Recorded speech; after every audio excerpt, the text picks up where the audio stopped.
Today I'm going to be speaking about some research that we're doing in our lab about a concept called decentering, and I'll explain what that is a little bit more.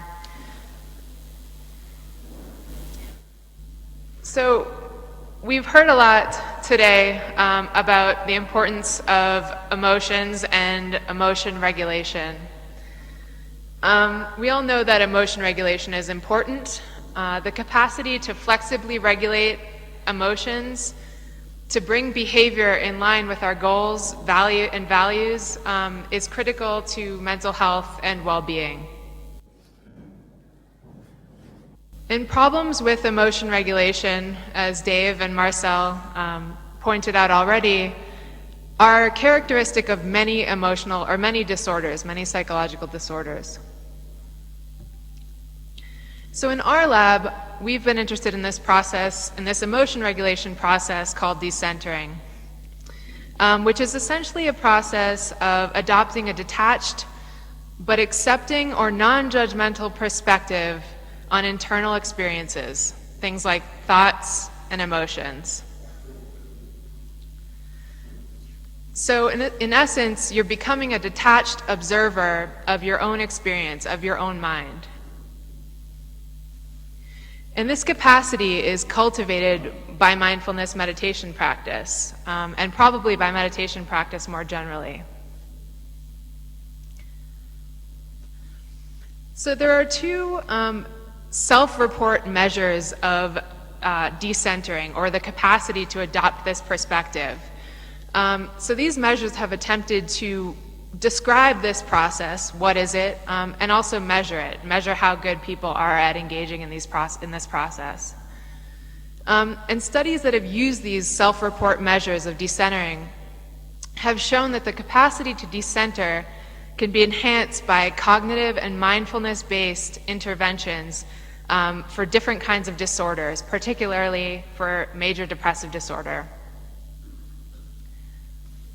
In treatment-related gains in decentering capacity, that is, improvements in the ability to decenter, have been associated with all kinds of benefits. Things like increased self-compassion, reduced behavioral avoidance, so avoiding things that make you scared, reduced depression and anxiety symptoms, increased positive affect, positive emotions, and reduced depressive relapse rates. That means if you've had a depressive episode in the past, are you going to have one again in the future? So we know a lot about the mood benefits of decentering, that this is a healthy process. But it's still not relatively well defined as a concept, as what we call a construct. We think it's a multifaceted, or has many aspects to this process. We refer to processes like psychological distancing, the capacity to kind of take a step back from your experience, also acceptance of your experience, and non-judgment. So we don't really know what are the active ingredients of decentering in terms of which aspects of this process result in what we call salutary benefits or mood benefits. We also don't know whether this process is more or less conscious. That is, whether it is an intentional process that you have to think about, or one that occurs relatively automatically and unconsciously. So in other words, decentering is kind of a puzzle, and scientists love puzzles. So in my research, I'm starting to zoom in on this process of zooming out. And focusing on this process of really stepping back from our experiences, and distressing experiences in particular. And how does taking a step back and looking at your experience from a distance change your emotional experience?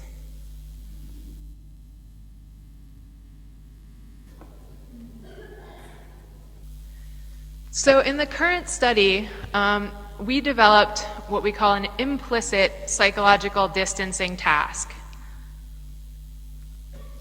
So unbeknownst to participants, we manipulated psychological distance from distressing stimuli, visual stimuli, so external stimuli. And participants were not aware that we were manipulating the distance. And we examined whether this manipulation was associated with salutary effects, that is, reduced emotional reactivity to the negative stimuli. Secondly, we examined whether the capacity, or whether individual differences in self-reported mindfulness and self-reported decentering as measured by, self-report, and whether those two self-report measures predicted performance on our task, so whether or not participants benefited from increasing psychological distance on this task. So here's the design of our experiment. I'll explain a little bit about it. So we had, the stimuli for the task were 144 images of objects. And these objects were previously rated or standardized for their negative and neutral emotional valence. So negative objects were things like spiders and sharp objects, things that are considered threatening or dangerous mostly. Some of the stimuli had sad or other kinds of negative emotional content. And then we had neutral images that were things like batteries or a hairbrush, things that are not typically thought to be distressing or cause any kind of emotional reaction. So here's the design of the experiment, and just bear with me if this is confusing. Participants saw 4 blocks of images of objects. So in these blocks, they saw images one at a time. 2 of the blocks of objects were negative in valence, and 2 of them were neutral. So before each block of images, participants got 1 of 2 instructions to follow for all the images in the block. So in the first instruction condition, they were told, for all the images that you see, we want you to decide whether the object would fit into the palm of your hand or not. Would the size fit into the palm of your hand? In the second condition, we told them, we want you to imagine, or we want you to decide whether each of the objects that you see would fit into a standard shoebox or not. And so they were to say, yes, it would fit, no, it would not fit, or I'm not sure. And so we expected that emotional reactivity would be greatest following the condition, the negative hand condition, when participants are imagining these negative objects like spiders and sharp objects actually in the palm of their own hand, close to their bodies, versus the shoebox condition when they're imagining the objects at a greater distance from their bodies, kind of encapsulated in a shoebox.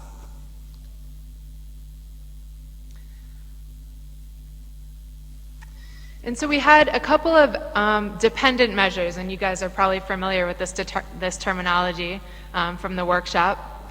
But dependent measures are outcome measures. So how do we know whether our manipulation worked? Our 2 dependent measures were self-reported negative affect and reaction time. Specifically, after participants saw each block of images, they rated the degree to which they felt a series of negative emotion words. Things like afraid, distressed. And we averaged those ratings to come up with an index of negative affect for each block. We also calculated the average reaction time for each image in each block. So this was served as an additional indicator of emotional reactivity. So specifically, blocks that had longer reaction times, where participants were taking longer to respond to the images, were thought to have greater emotional reactivity.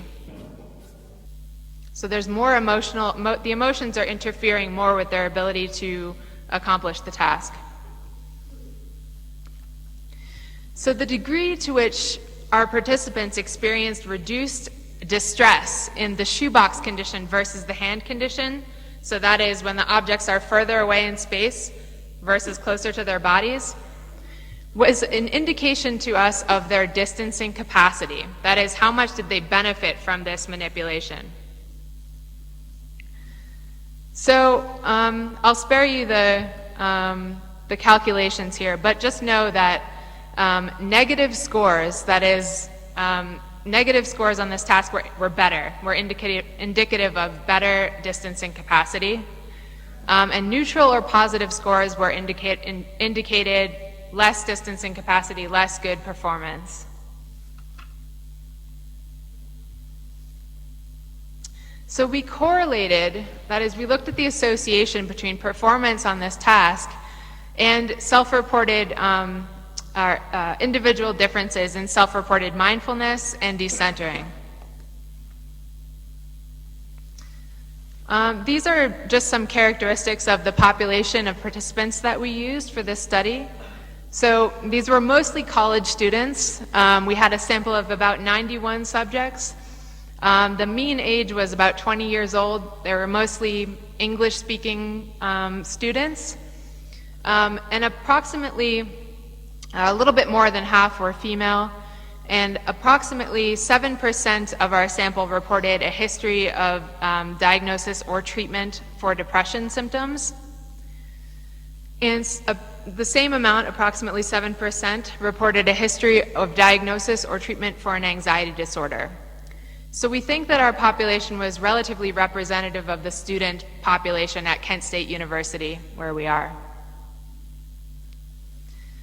So these graphs might be a little bit confusing, but all they show really is that across the whole sample, when we look at all of our participants, we saw the expected effect of negative affect. So participants rated the negative,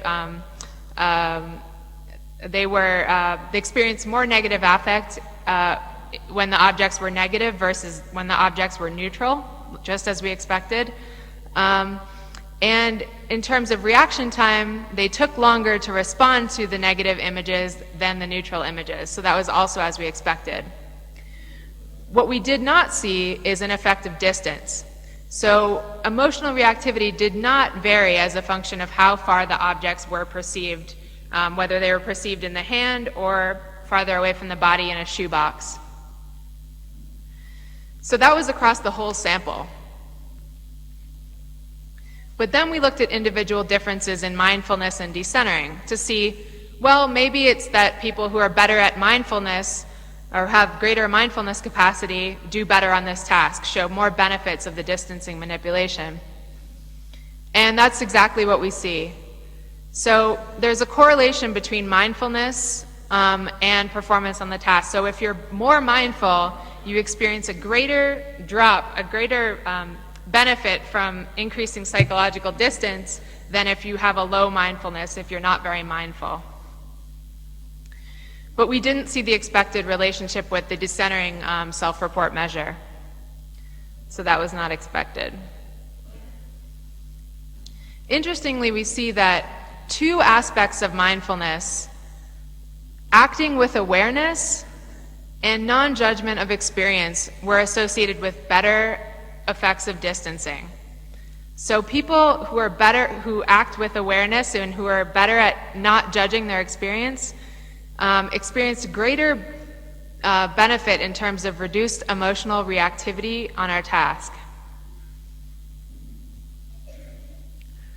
This figure just shows that in terms of reaction time, individuals that had, or participants who had high decentering demonstrated a benefit on the task, so they experienced reduced emotional reactivity as a function of the distance. But people that had low decentering, if you weren't very good at decentering according to your self-report measure, if you had high awareness, you did better on the task. Okay, so it's a little bit confusing. But if you were good at decentering, you got a benefit from the task, and if you were not good at decentering, if you were more aware, you still did better on the task than if you had low awareness. So low awareness and low decentering was the worst combination. Okay, so our results suggest that increasing psychological distance in this implicit task had salutary effects or benefits, emotional benefits, but not all individuals benefited equally from increasing psychological distance. The benefits were unique to individuals who reported more mindful awareness and non-judgment. And in one case, in terms of reaction time, individuals that reported higher levels of decentering. So we have a few next steps in terms of this research. Students of the workshop will know that self-report measures of emotion are not particularly good. People have a hard time describing how they're feeling often. And so these aren't the best measures of emotion. It's sometimes better to use more direct measures like looking at blood pressure as a way of assessing arousal, and other kinds of more direct, what we call psychophysiological measures. These can be like neuroimaging or functional magnetic resonance imaging.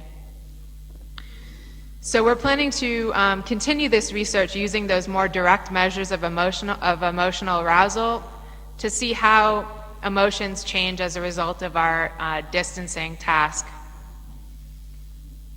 We also want to look at the relationship of task performance to meditation experience, because right now all we used was a self-report measure of mindfulness.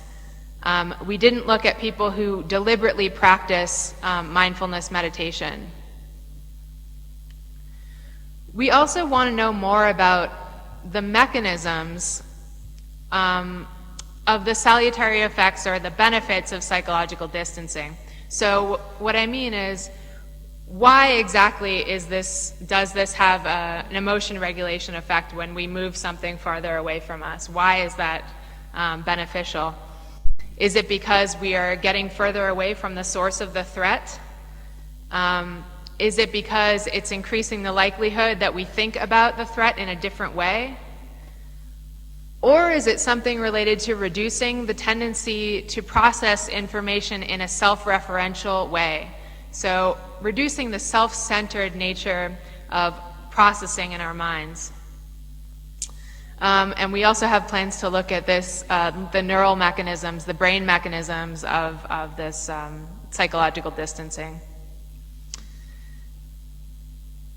One last comment. So you will probably notice that this task, what we are typically interested in this task is, or in looking at decentering, is the ability to distance from internal experiences, thoughts and emotions, things of that nature. But in this task, we're looking at the ability to distance from physical stimuli, things outside of oneself. So that's an area of discrepancy. And one of the questions that I have for you is, do you think that these are two sides of the same coin? Essentially, if you are better able to distance from external stimuli, does that also mean you're better able to distance from internal stimuli? Thank you.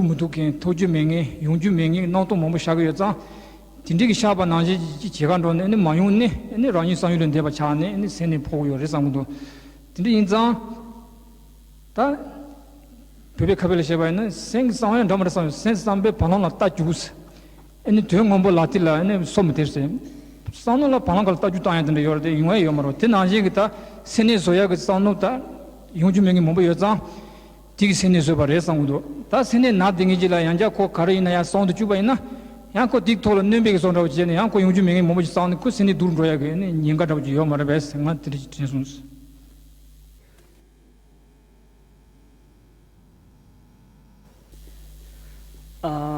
if I heard it properly, in your presentation you said that in your kind of trainings, the participants are led to think about their thoughts. And when we talk about thoughts, they may have so many different things coming up into their mind. And my caution is that when we try to think about the thoughts that is coming into our mind, in our tradition we will say that there's a saying that you can have a horse race in the space in terms of thought, but in practical you are not able to bite your own palm. This is palm, right? Yeah. And that means there's a big difference between the practical things that you can do and things that pop up into your thoughts. So that's why we try not to go after the thoughts. So if you are asking the people to go after the thoughts and think about the thoughts, we think that you are aggravating the problems that they have with their thoughts. So what would you say? Okay, yeah, so it's not that we are asking them to go after the thoughts. In fact, we think that there's a tendency for the mind to just go and go and go, and oftentimes we don't even recognize the thoughts that are on our mind, and when we don't recognize them, they have a greater capacity to affect our emotions. So think about, if I have the thought, I'm a failure, and I just let it go without recognizing that I'm having a thought, it's going to really affect my emotions. Does that make sense?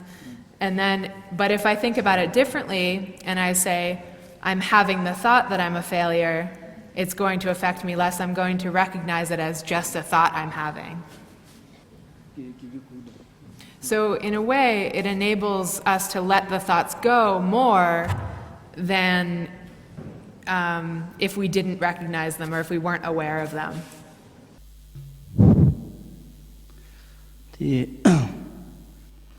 Similarly, Yanta Janton says, Similarly, Yanta Janton said, Simtur Tanzinja said, Chichiro, Ani Yan Karsena, Simla Karat and the Tangigur says, Gora, Utazugala Ping, I and Gandru Tonsora, Karsena.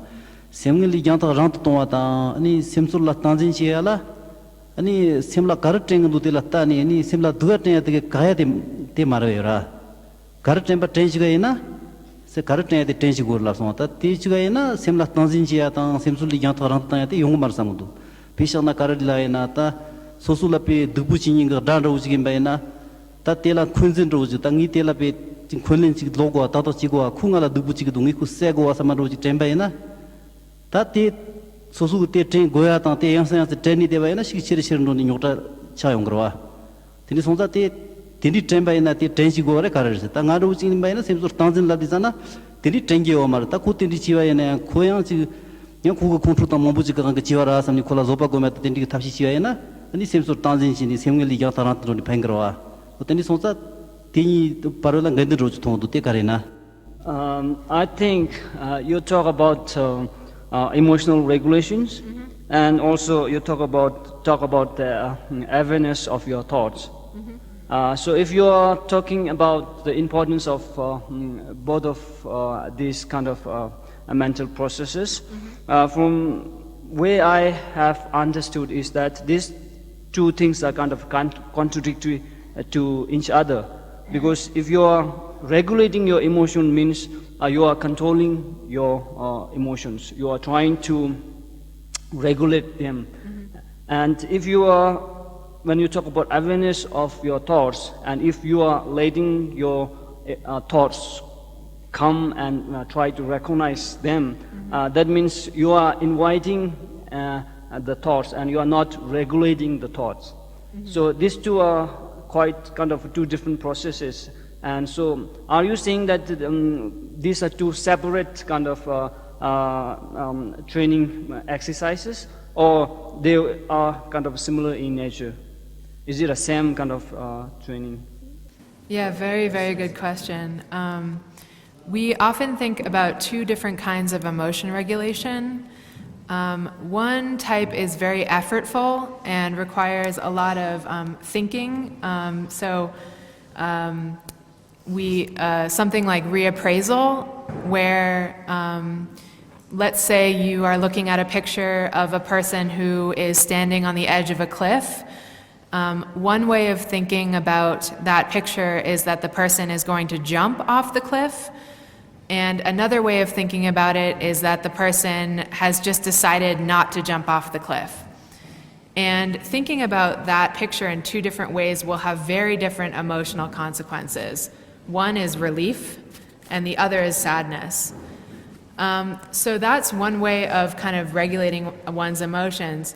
Another way, which we think is more kind of automatic maybe, is just and is more kind of acceptance-based and more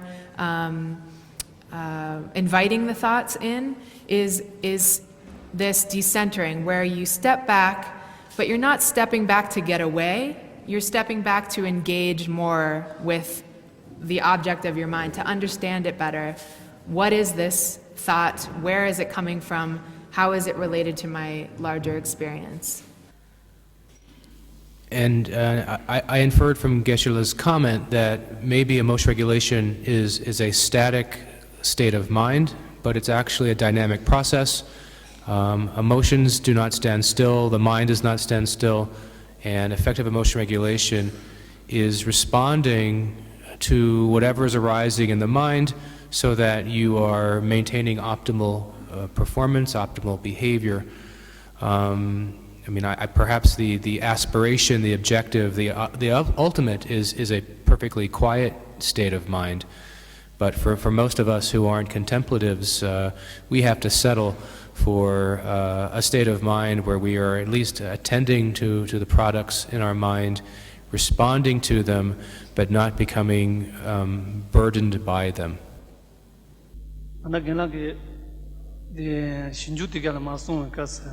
ane paran drama da tun chene ane mege ane karno ta ane kanza den su gi nanju manda kande thon yume gi ton la shin su so odi kas ane par yaga ji tam ta pa ning je wado ji tam bina kanza den sla khud nanju chi ga yong mun dos ane de muyong bdi ane chen gar chebe de ta ngi chodi kandes ane yijin khurang 무니 안에 젠신의 슈진 딜릭 제발 때네 군인 난주 집부터 마트바리다 야나 육 무니 안에 젠 가로 슈치 중도 버때치네 안에 군인 난주 집부터 마트바리스 슈되지 당아랑 산주 잡치나 만진 남비 유원하래로 센삼백이 가르송 거여랬으나 안에 미 강사님 미 시부들 때비나 간사 코란이 수순 통수 먼저 통고를 했어.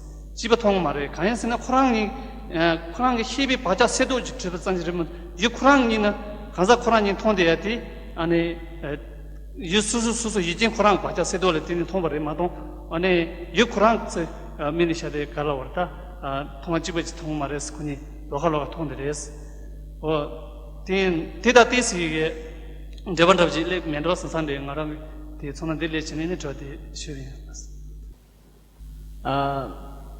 your presentation, you said that during the program, you showed different images to the participants, and some of them are negative, and some of them are neutral.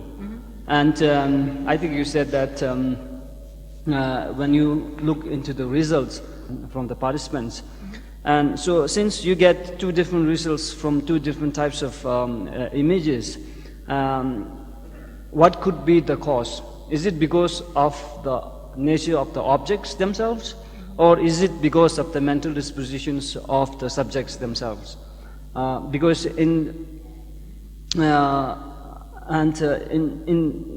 there's one Buddhist school called mind-only school, and according to them, the mental dispositions or the subjective point of view, or the point of view is more important than the objective things that you see in the outside world while determining this kind of effects.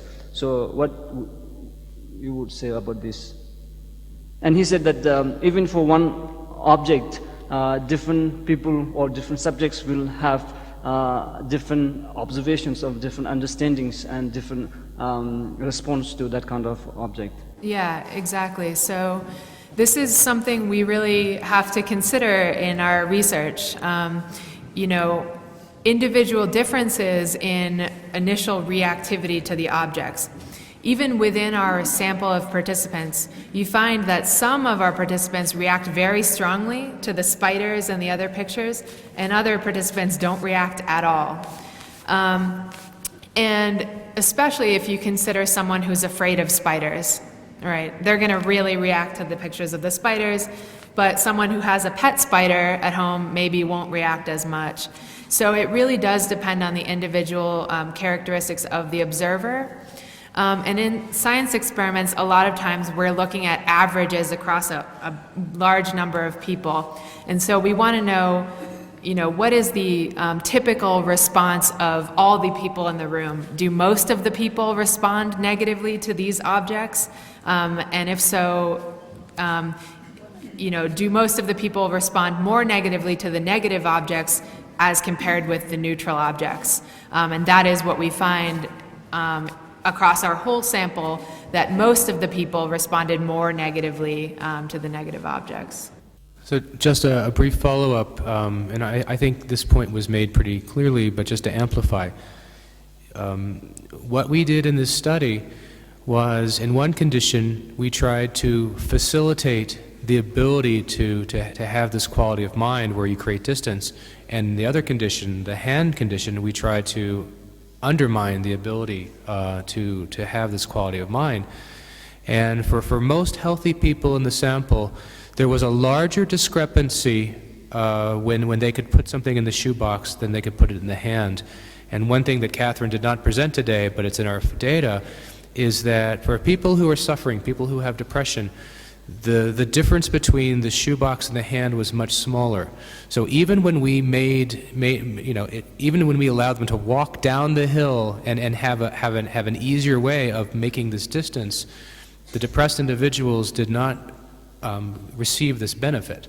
So when the instructions facilitate creating distance, most people had some benefit, but the ones who had the signs of difficulty did not enjoy the fruits of that instruction.